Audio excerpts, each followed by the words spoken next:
Baik pemirsa TVR Parlemen dimanapun Anda berada, baru-baru ini ada P3K yang tadinya dari honorer menjadi P3K, ini menyampaikan aspirasinya terkait dengan status mereka atau hak mereka bisa disamakan dengan pegawai negeri sipil. Di mana saat ini juga DPR RI sedang menggaungkan adanya revisi Undang-Undang ASN yang tentu ini dapat menjadi momentum tepat untuk bisa menjadi mewujudkan keadilan antara P3K dan juga PNS. Lalu bagaimana respon dari DPR RI terkait persoalan ini?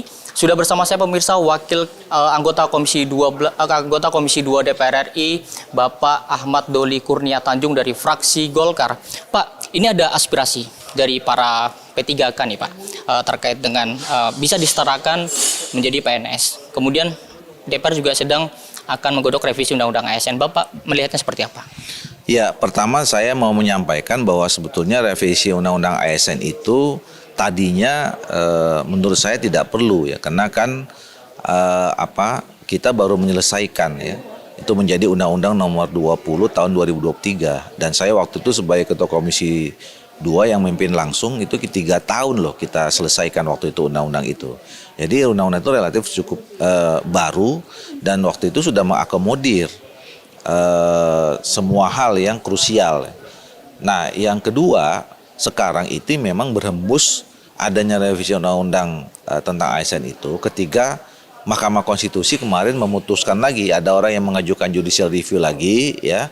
Kemudian meminta supaya KSN, lembaga seperti KSN yang tadinya dihapus di dalam Undang-Undang 20 tahun 2003 itu dihidupkan kembali. Sekarang kalau kemudian ada lagi ya tuntutan seperti itu, menurut saya ini harus hati-hati ya. Kita harus melihatnya secara umum, secara makro gitu loh.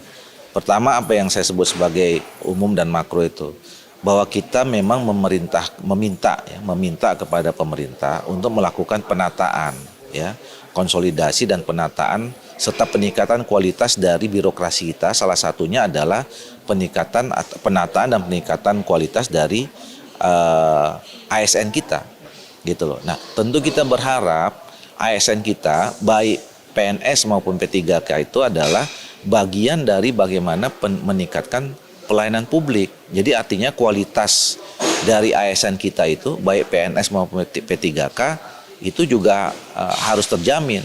Harus juga diterapkan sistem meritokrasi ya, yang baik, yang berprestasi itu diberi reward gitu ya. Yang kemudian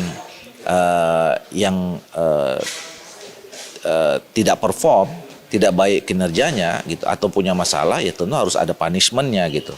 Nah, dan itu semua bisa dilakukan kalau misalnya dari awal ada kriteria kualifikasi ya kan. Jadi ya tentu orang kalau kita ingin mencari standar kualitas, tentu ada proses seleksi, ya kan? Nggak bisa kemudian serta merta diterima tanpa seleksi, gitu loh. Nah makanya menurut saya harus hati-hati, ya, bapak-bapak dan ibu-ibu, saya kira kita harus secara perlahan, sabar, gitu ya. Kami semua dan termasuk pemerintah tetap mendorong supaya Bapak Ibu tenaga honorer yang sekarang sudah diangkat jadi P3 itu terperhatikan ya kesejahteraannya termasuk statusnya ya kan. Kemudian yang kedua tentu kita berharap kita tidak bisa mengorbankan juga pelayanan publik, pelayanan kepada masyarakat yang lebih luas yang membutuhkan kita semua yang berada di birokrasi itu juga punya kemampuan dan kualitas yang baik dalam melakukan pekerjaan pelayanan publik itu. Nah, oleh karena itu tentu ada mekanisme untuk mencapai itu semua gitu. Berarti terakhir ini untuk mengkonfirmasi isu yang sudah terlanjur beredar di kalangan masyarakat luas bahwa sebetulnya momentum revisi Undang-Undang ASN ini adalah menindaklanjuti kembali lagi dengan putusan MK ya Pak ya, terkait dengan KASN. Belum ada kepikiran untuk merevisi Undang-Undang ASN itu menyetarakan P3K dan PNS. Iya. Jadi sekali lagi saya tegaskan beredarnya informasi tentang revisi Undang-Undang ASN itu ketika mungkin 10 hari yang lalu ya, Mahkamah Konstitusi itu memutuskan bahwa KASN itu diminta atau lembaga pengawasan lah ya terhadap ASN itu dihidupkan kembali gitu. Tapi ada rencana, belum ada pembahasan sama sekali Pak di Komisi 2 untuk penyetaraan tersebut, belum ada ya Pak ya? Belum. Tentu nanti ini kan baru masuk masa sidang ya. Dan biasanya kalau setiap putusan Mahkamah Konstitusi itu kan nanti kita kita bahas dulu di pimpinan, kemudian juga di Badan Musyawarah, dan kami sedang menunggu dari BKD karena sebetulnya putusan Mahkamah Konstitusi ini kan banyak ya. Banyak, dan kemudian kita sedang minta list nih kepada BKD mana putusan-putusan Mahkamah Konstitusi yang memang harus kita lanjutkan untuk disesuaikan undang-undangnya gitu terhadap putusan Mahkamah Konstitusi itu. Baik, terima kasih Pak Doli dan selamat melanjutkan aktivitas kembali. Oke, saya langsung ya. Baik Pak.